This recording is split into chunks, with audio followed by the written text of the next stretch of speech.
Tanah Rumah Tiga di antara adat, pendidikan, dan bukti kepemilikan.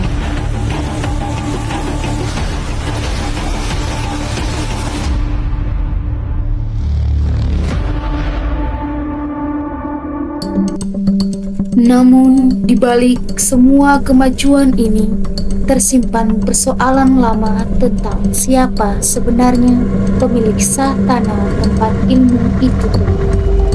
Antara adat, pemerintah, dan lembaga pendidikan, semua merasa punya dasar yang kuat. Kami mencoba menelusuri jejaknya.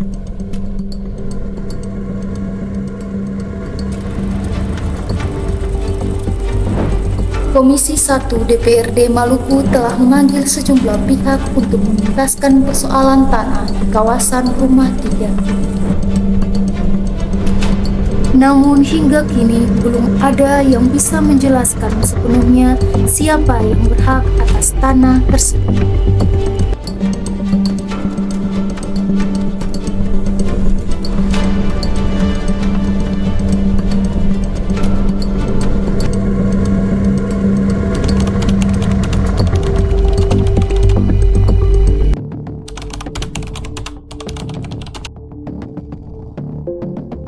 Buktinya kalau menurut kita kasus itu memang betul tapi kita mau tahu persis bahwa itu siapa yang punya sebenarnya. Jadi kalau misalnya sudah pernah naik sidang, otomatis kan kita sudah tahu persis bahwa itu siapa punya. Dan kalau misalnya dia yang sang diter ini dia kan, kalau misalnya dia berkeras kepala berarti otomatis yang punya itu kan dia bertindak seperti itu. Tapi sampai sekarang kan kita belum tahu kata sudah sidang atau belum, atau surat-suratnya jelas itu kata yang punya. Kan kita tidak tahu ketemu orang, jadi ketemu yang tinggal di sini atau cuma melihat dan pastinya berdampak. Apalagi macam ketemu perlu sesuatu yang ada di DPR, yang ada hanya di DPR atau pilih masih kan ketemu masih mencari lain. Tapi kalau akan begitu atur damai berarti kan aman-aman saja, aman semuanya aman. Apalagi kan kata di Wailak ini boleh bilang kata daerah pendidikan kan, di situ ada toko buku, ada segala macam. Misalnya kalau anak-anak sekolah mau perlu buku cetak misalnya, semula ke situ. Terpaksa yang tadinya ongkos fotonya 5.000, ke Ambon lagi kan sudah bertambah, pulang balik sudah. Jadi betul. Atau kan dia sih berani komen sabaran. Iya betul. Karena kalau ketemu ini orang, biar ketemu pun sertifikat lengkap, tapi ini orang pun tanah. Tuh, ketemu memang pun gak miliki sertifikat, tapi kalau orang bilang katanya gak perlu, ketemu kan. Boleh kan ketemu punya ini, ketemu punya tanah yang ketemu tinggal ini, itu kan dapat dari Bapak Raja Lama karena begitu. Oh iya. Karena mertua kan untuk mantri, untuk ijazah besar di Rumah Tiga sih. Maka cuma dapat pemberi, tapi sudah ada sertifikat. Cuma yang takutnya jangan sampai tidak sengaja.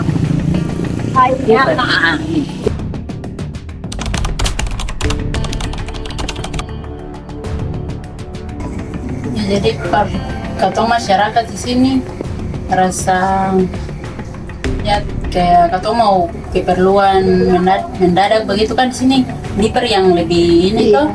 Lebih dekat, lebih lengkap. Dan tiba-tiba tuh begitu 2 hari kalau misalnya 2 hari. Nah, itu juga memperambat katong tuh belanja. Jadi sih kalau sasi begitu kurang bagus para.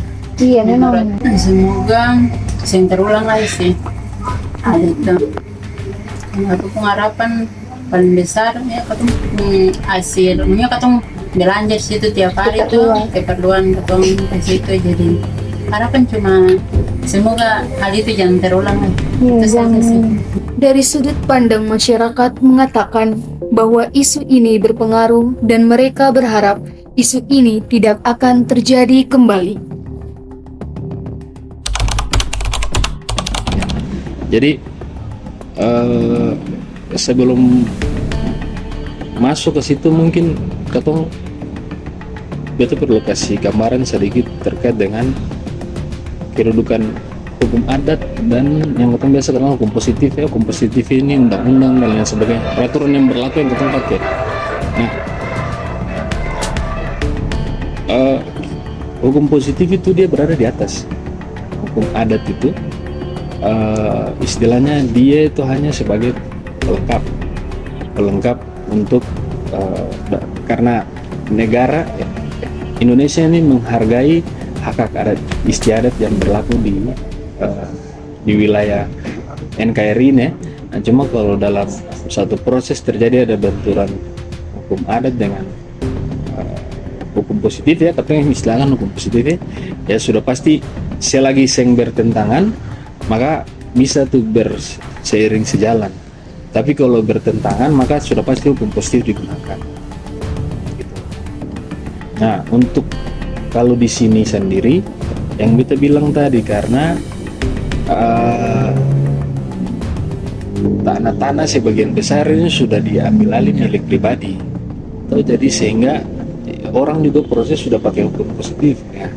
Salah satu contoh yang kita bercerita dari belakang kalau kalian mengingat masalah Dian Pertiwi, kakak nomor 5 masalah berapa hari lalu. Nah itu ada dari pihak negeri Rumah 3 kan yang klaim bahwa secara adat dan sebagainya itu merupakan bagian daripada kepunyaan mereka. Sementara objek itu sudah ada pemiliknya, punya sertifikat. Nah dalam hal ini belum proses secara adat, cuma di situ sudah ada sertifikat yang satu misalnya ada hukum positifnya di situ. Nah mau tidak mau ya harus disesuaikan dengan hukum positif. Makanya yang kita bilang dari pertama hukum positif itu di atas hukum adat. Hukum adat ini hanya pelengkap saja, dia yang bisa kalau ada bertentangan dengan hukum positif sudah pasti nggak bisa dilaksanakan. Nah case kayak di Dian Pertiwi itu by administrasi wilayah dia masuk ke wilayah desa Pokja. Gitu. Makanya kalau Dian Pertiwi ketemu saya inilah karena kalau ketemu bicara petuanan memang ketemu bisa plan sampai di ujung. Cuma kan orang masing-masing udah punya sertifikat dan itu udah hak milik dan ketemu sebagai pemerintah negeri mengakui sama orang punya sertifikat yang sudah berdiri. Jadi saya ada terkaitan adat karena hampir ada apa ketemu dengan adat sudah di penguasanya sudah masing-masing, bahkan sampai di dusun-dusun jalan menuju Wakal sana itu yang kalau dong pernah lihat mau pika Wakal tuh yang dusun-dusun masih utang-utang bahasa besar itu sudah ada keputusan pengadilan yang mengikat di situ kepemilikan siapa itu udah ada punya para keluarga atau person. Begini kita lihat status quo-nya kemarin seperti apa ya? Status quo maksudnya kondisinya seperti apa kemarin. Dian Pertiwi orang datang itu minta tutup lah ya, nah karena mengklaim dia punya. Dian Pertiwi di satu sisi punya sertifikat tuh, lalu di satu sisi juga selain sertifikat dia sudah merasa dirugikan karena pokoknya ditutup nih kerugian bla dan lain sebagainya. Nah ketemu mediasi supaya pihak yang sasi ini harus membuka itu. Karena kalau saya kan Dian Pertiwi mau begitu terus juga Dian Pertiwi juga kan ada tempuh lewat jalur hukum. Karena dia menuntut dia punya hak juga tuh bahwa dia sudah merasa menderita kerugian pekerjanya ini dan lain sebagainya kan dia menuntut dia sudah buat laporan resmi juga ke polisi. Dan ketemu menyarankan kembali lagi mediasi, ketemu mengingatkan lagi semua pihak bahwa caranya bukan begini. Kalau memang ada satu klaim satu punya ya disediakan jalurnya, entah mau lewat BPN atau mau lewat pengadilan saja ya, biar lapor minta gugatan toh daftar gugatan gitu. Jadi mediasi kemarin itu bisa tercapai dengan baik karena dalam penyampaiannya Pak Wali Kota itu cukup bijak ya untuk menyampaikan baik kepada pihak Dian Pertiwi maupun kepada pihak yang sasi ini kan yang tutup. Lalu apa yang disampaikan oleh Pak Wali Kota juga dapat diterima dengan baik oleh kedua belah pihak, sehingga istilahnya sama-sama menurunkan ego. Lalu akhirnya dibukalah itu kemarin, berhasil tuh. Yang jelas sudah dibuka, Dian Pertiwi sudah melanjutkan aktivitasnya lagi, tapi menurut informasi yang kita dapat, Dian Pertiwi sudah juga memasukkan laporan polisi. Dia nggak gugat tapi laporan ke polisi karena mungkin dirugikan dan lain sebagainya. Operasionalnya tentu kan dia rugi, tuh pendapatan dia rugi. Ya nanti tinggal lihat hukum positif, kalau terbukti bersalah ya nanti bakal dihukum tuh yang tutup kemarin gitu.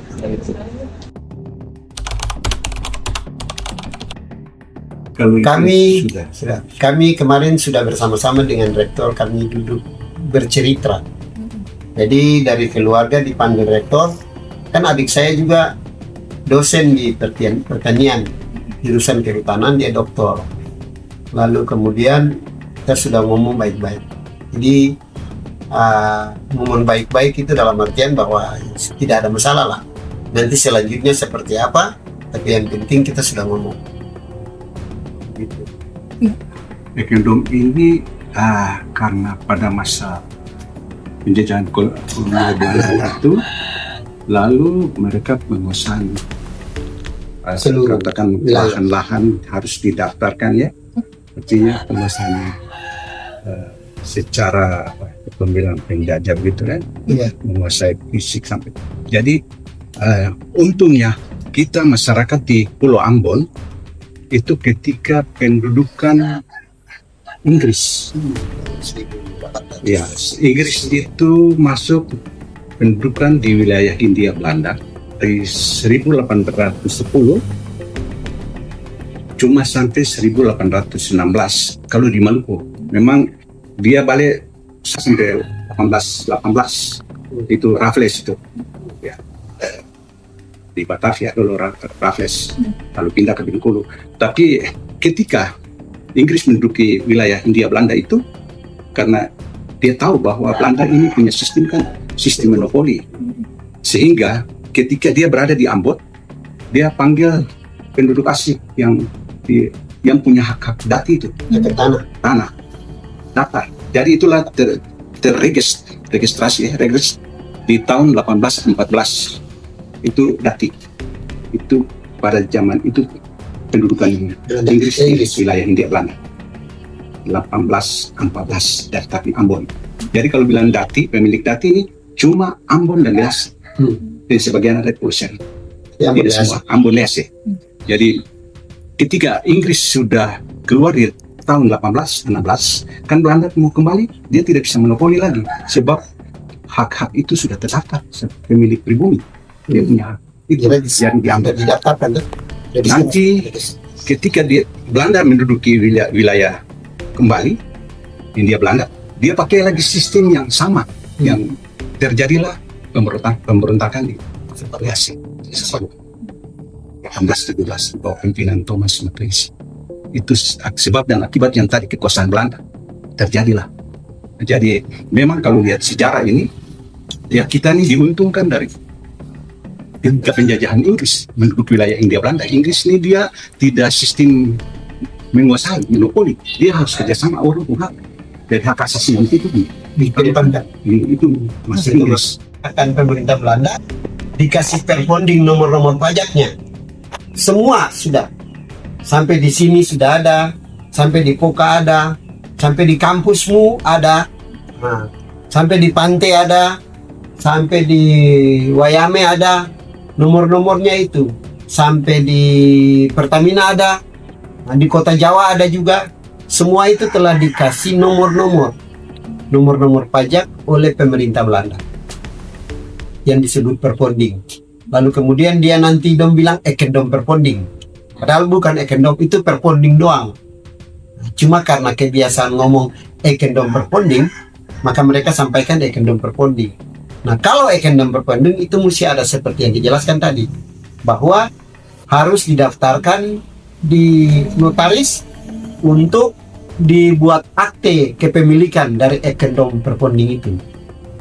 Jadi dulu-dulu cuma Perponding. Nah, kalau mau kuasai Perponding itu, maka harus ada di notaris Belanda untuk menyatakan menjadi hak milik atau Ekendom dari Perponding. Misalnya yang di sana itu 1132, contohnya seperti itu. Di kampus 10 Lima Ampa. Nah, kemudian di di perikanan 12.0 Ampa, ya toh. Kemudian di RSUP 1053. Oh, nanti kalau di Wayame ada 1066. Ada nomor semua. Sudah dikasih nomor oleh Belanda, adalah nomor-nomor pajak. Berarti itu Pak dimasukkan di satu sertifikat ya? Di satu surat semua? Enggak, masing-masing yang dia punya surat sendiri. Ada kita blok, Kita blok kan. Jadi Iya. masing-masing dikasih surat ini. Tapi koordinat. kalau zaman Belanda, Dati yang tadi sudah disampaikan, Ekendom Dati itu sudah dikasih suratnya. Lalu kemudian sudah ada dia punya ordinatnya. Jadi semua itu ada ordinat tapar batasnya. Baik itu Ekendom Perponding, demikian pula Ekendom Dati. Jadi misalnya kita punya Dati Tihu, misalnya Dati Tihu. Dati Tihu itu sudah dikasih nomor kasih apa? Tadi yang disampaikan tuh koordinat. Sudah dikasih ordinat. Jadi batasnya sudah jelas. Nah, misalnya ordinat ada berapa? 10, ya sudah kita cari ordinat, kasih titik ordinat itu, maka itulah luas Dati. Kasih contoh aja. Toh? Bandung lihat bahwa itu memang ternyata Ekendom Dati oleh Belanda itu Ekendom Dati itu berarti hak milik Dati.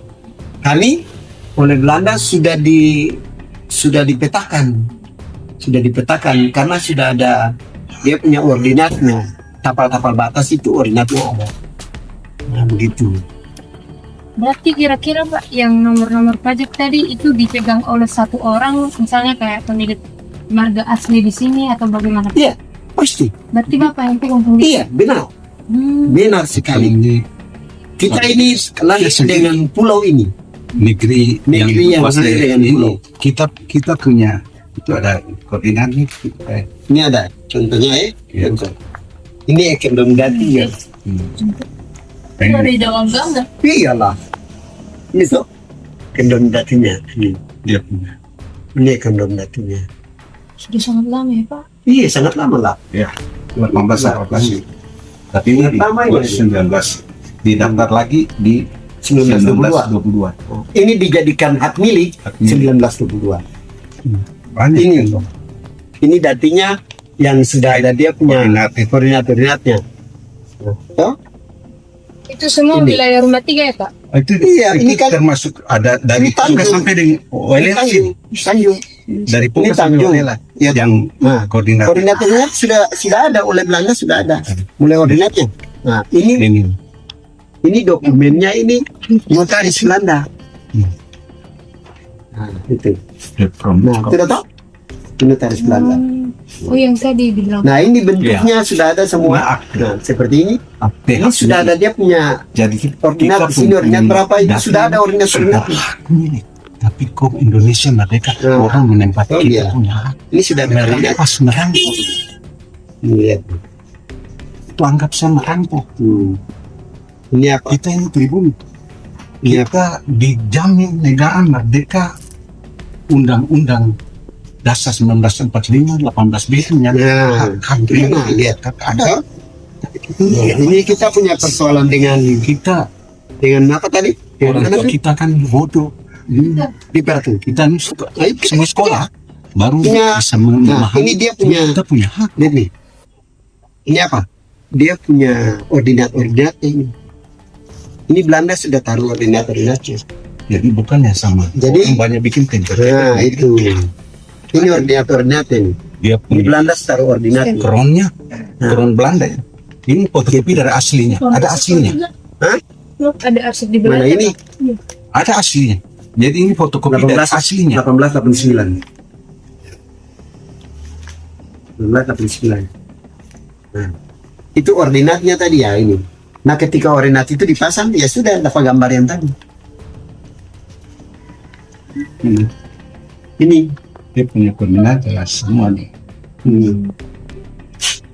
Itu surat ini kantor nah itu kantor notaris. Nah, ini kantor notaris tuh. Kan, Oka. Di Ini jembatan notarisnya. Kemudian ini dia punya Dia naik ke gunung, lihat gunung, hasil gunung. verponding. Ini verponding. Ini Unpati Ini dalam. verponding Ini baru sebagian 1132. 1132. Di sini. Bukan 1132, Ekendom. Dati Tihu. Tapi ada Dati Tala. Ada dia punya krom. Ada Itu Ya, ini ada Dati Tala. Namanya Kalau Tala tuh sebagian besar masuk ini di Unpati. Ini 1054. Unpati Tala. ini 1054 yang masuk di Ale Dompung. Kota. Nah, itu. Ya sudah. Ya. Jadi itu sudah dia punya ordinat. Ini nih di pasar buah di luar Unpati. Pasar buahnya di sini. oh iya Patoknya di sini. Dia sampai dengan depan Diwat Patung Sulawesi Diwat. Ini ordinat yang Ordinat. dipasang, ordinat ini yang dipasang di sini. Ya, ini dari pasar buah. Ini kan patung di sini, patung Imena, bundaran. Yang tanah kalau katong punya, kalau misalnya saya bangun usaha di sana berarti bayar pajak apa? Harusnya begitu. begitu. Yang sementara kita menguasai Sementara bahan-bahan yaitu kita dikuasai sementara Cina. berjuang. Karena pemerintah telah menguasai Bahan-bahannya sekarang begitu. dikuasai Cina. Artinya Cina punya Dari sisi mata rumah Hatulisila menyatakan bahwa pengalihan fungsi lahan tanpa musyawarah adat dapat memunculkan ketegangan sosial yang berkepanjangan. Mereka menambahkan bahwa struktur adat negeri Rumah Tiga harus dilestarikan dan dijaga dengan baik oleh pihak-pihak yang berdiam di atas tanah itu.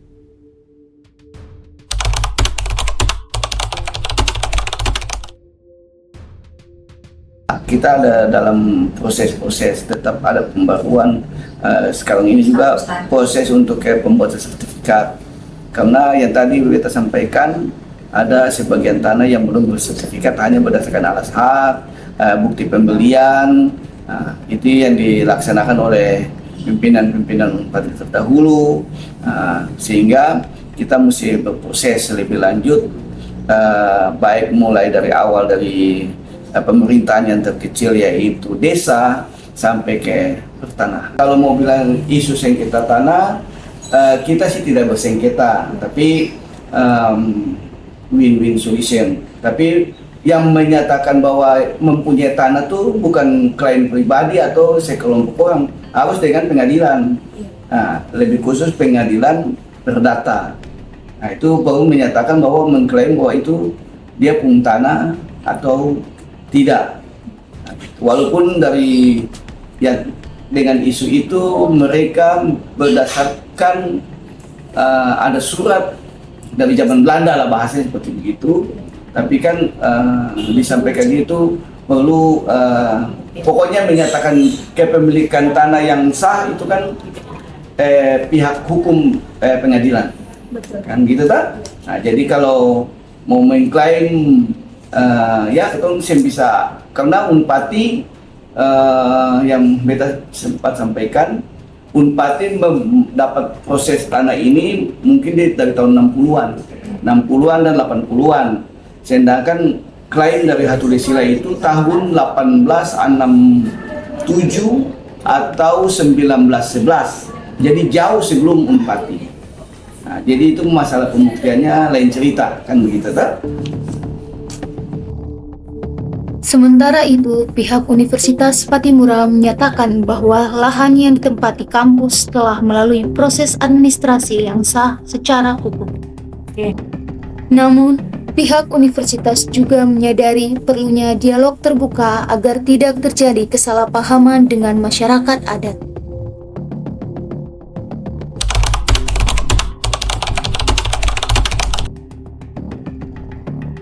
Kami sudah mengirim beberapa kali sudah orang sini, terus dimentok difasilitasi oleh Dewan.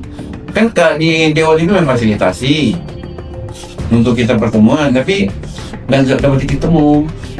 Mas-mas mempertahankan argumen ini kan, nggak apa-apa sih, itu hal yang wajar dan boleh. Ya silakan, kalau karena Dewan itu dia hanya memfasilitasi, lembaga yang bisa memutuskan adalah di pengadilan. Ya ini tempuh jalur hukum.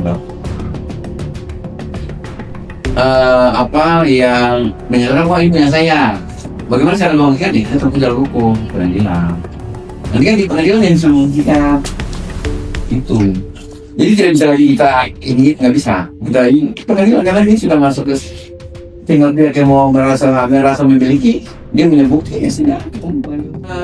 Karena itu tadi kita sudah dengan DPR sudah dua kali pertemuan, tapi ini belum dapat titik temu. Nah, makanya kalau dapat titik temu itu silakan di pengadilan.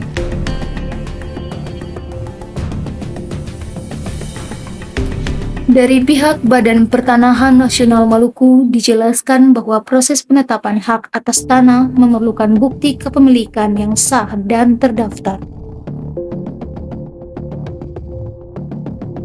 Hingga kini, BPN masih menunggu dokumen lengkap dari pihak-pihak terkait untuk memastikan status hukum lahan di Rumah 3.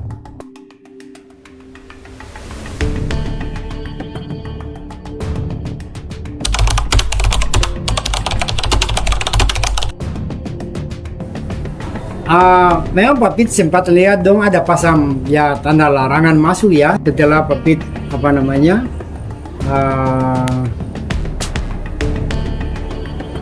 cek informasi, katanya wilayah yang dibangun Diper itu kan masuk wilayah negeri Rumah 3 kan itu, lalu dia masuk dalam status tanah adat. Hanya tanah adat ini kan harus kita pahami dari dua perspektif.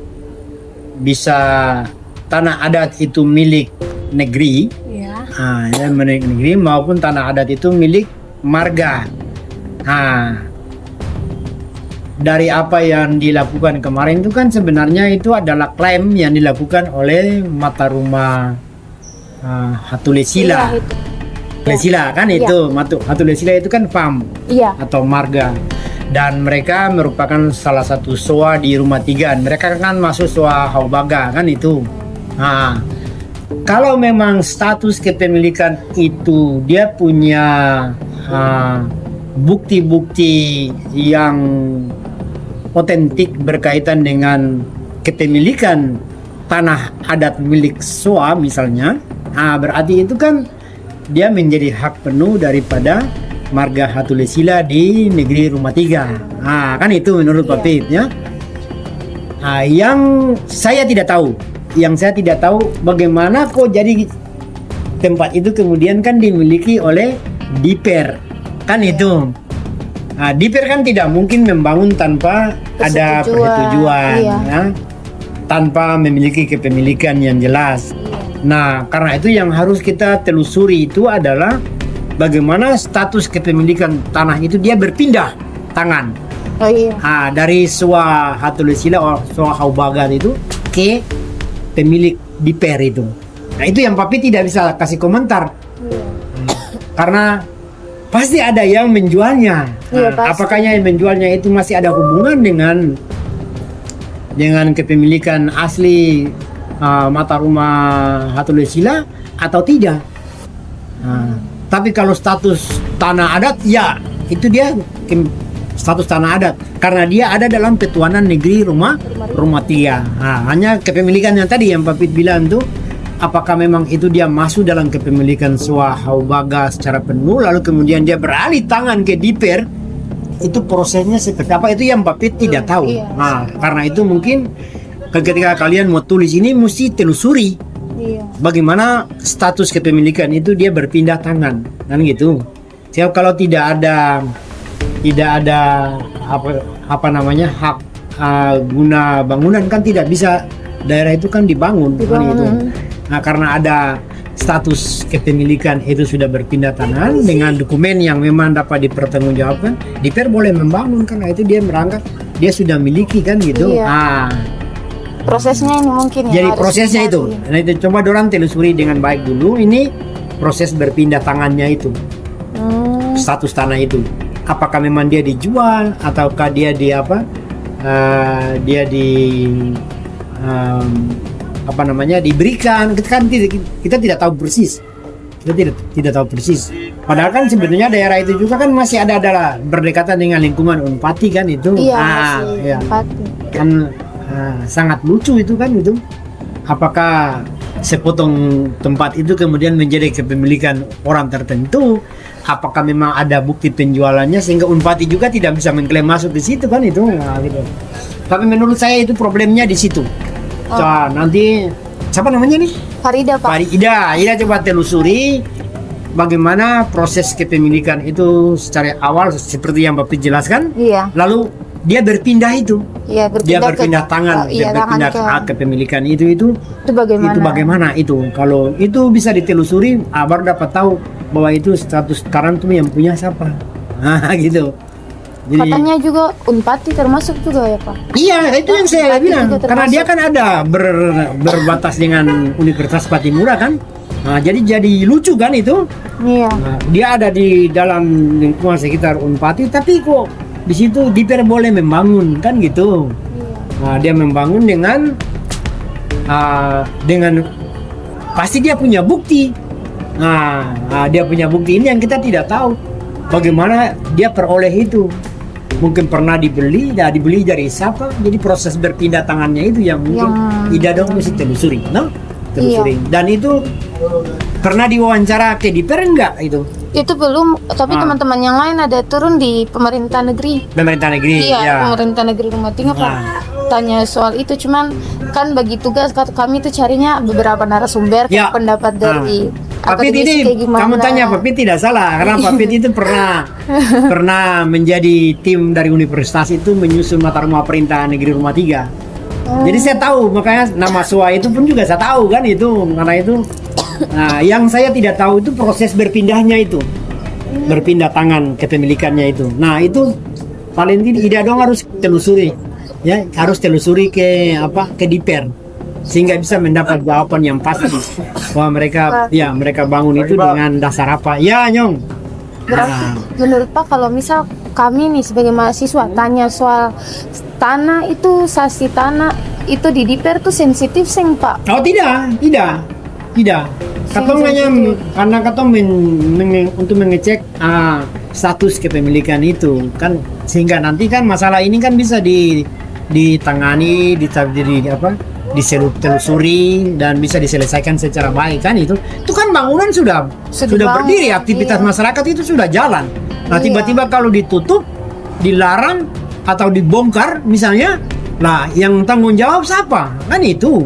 Nah jadi ini penting. Ini kan dalam kaitan dengan bagaimana status kepemilikan itu bisa diselesaikan secara baik. Nah, kalau memang itu pernah berpindah tangan, siapa yang menjual? Siapa yang menjual? Nah, lalu Diper masih punya dokumen itu, pasti dia berani bangun karena dia sudah tahu dia pemilik kan itu. Nah, kita yang tidak tahu yang kita tidak tahu nih dia berpindah tangan itu dari mana? Dari gitu. mana ke mana? Di masa itu kan Rumah 3 Poka ini kan hancur waktu kerusuhan kemarin kan, jadi kan jangan sampai ada yang merasa dia memiliki, dia jual tanpa sepengetahuan bahwa itu ada yang punya kan itu. Itu bisa itu jadi yang bisa terjadi begitu. Itu yang harus dipastikan, tidak dong harus pastikan gitu ya. Jadi namanya tanah itu kan sangat sensitif. Iya. Apalagi kalau dia masuk dalam wilayah adat. Iya. Dan tadi saya bilang dia dalam wilayah adat karena dia ada dalam Ketuanan Negeri Rumah 3. Lalu dalam Ketuanan itu juga kepemilikannya itu kan bisa oleh SOA, dia bisa oleh mata rumah. Nah, ya, mata rumah tadi ya tulisila ya. SOA-nya tuh SOA Haubaga. Iya. Nah, apakah memang itu benar itu kepemilikan SOA Haubaga? Lalu bagaimana dia berpindah itu? Nah, itu siapa yang jual? Nah, gitu. Ataukah siapa yang berikan? Ya, itu yang tidak jelas itu.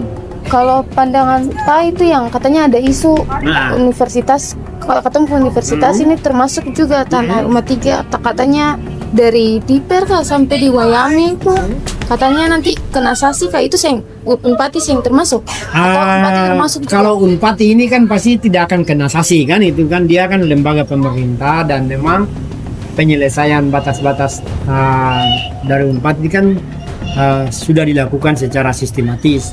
Cuma pada daerah-daerah tertentu pasti ada mengklaim gitu kan gitu. Nah, kalau setahu saya seperti begitu. Sanksi itu artinya larangan. Iya, Larangan adat ya.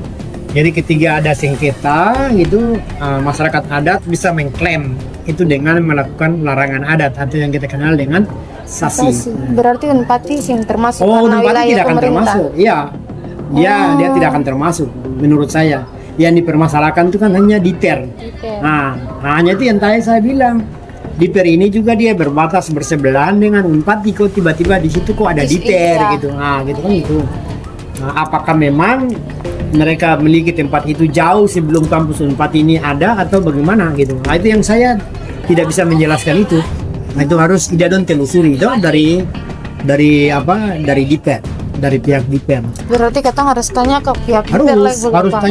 tanya dari pihak Diper sehingga masalah itu bisa clear, bisa ditangani, bisa diselesaikan secara baik. Dan kan kita bukan untuk mengadu domba tidak, Iya. tapi kita mencari solusi kan itu. Karena menurut saya ya itu udah jadi bangunan besar, tempat aktivitas masyarakat yang banyak. Nah, kalau itu ditutup kan tenaga kerja banyak yang nganggur kan itu. Iya, Nah, itu jadi kan berhenti, problem gitu. aktivitasnya berhenti. Nah, supaya dia bisa berlangsung dengan baik, bagaimana penyelesaiannya ini? Nah, karena itu harus ditelusuri itu proses berpindah kepemilikannya itu. Itu menurut Pak Pit. Iya. Nah, itu menurut Pak Pit. Iya. Jadi harus teman-teman datang berkonsultasi juga dengan Diper. Nah, syukur-syukur kalau Diper bisa menunjukkan dia punya dokumen kepemilikan. Iya, Kan itu takutnya kan itu. jadi bisa Iya. jadi bisa menjadi dasar kan Iya. itu sehingga kalian ketika meliris itu dengan baik, itu dia bisa membantu proses penyelesaiannya itu. Sehingga kalau memang ya sekarang dia sudah dibangunan, bagaimana hak milik yang nanti dari desa, terutama dari Marga Hatulesila dari Soahobaga, menyelesaikan itu dengan Diper secara baik maupun dengan Diper dengan mereka secara baik gitu, karena itu konsekuensinya besar loh itu menurut Pak Pit gitu. Jadi memang itu tidak bisa telusuri potong-potong. Jadi harus memang ke pemerintah desa, harus juga ke pemiliknya, jadi Soahobaga itu dari Mataruma Hatulesila tuh. Oh, berarti harus ke sana juga. Ya harus. Biar jelas. Ya, biar jelas. Jangan hanya di pemerintah desa saja, tapi harus juga ke pemiliknya itu. Dari Soahobaga itu, dari Mataruma Hatulesila. Nah, setelah itu juga harus di cross juga dengan Diper, bagaimana proses bertindak tangan kepemilikan tempat itu. Sehingga bisa diambil solusi jalan penyelesaiannya gitu. Itu menurut Pak Pit seperti itu. Iya, Pak. Siapa?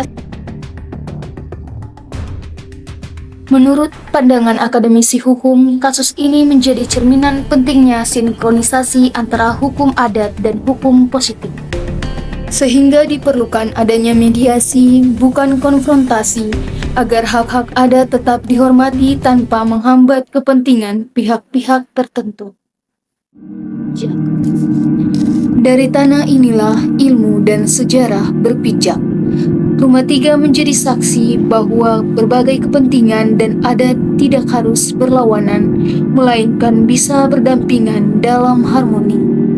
Semoga setiap langkah menuju kejelasan, tanah ini juga menjadi langkah untuk kedamaian. Karena di atas tanah yang adil, ilmu dan sejarah akan berakar dengan kuat.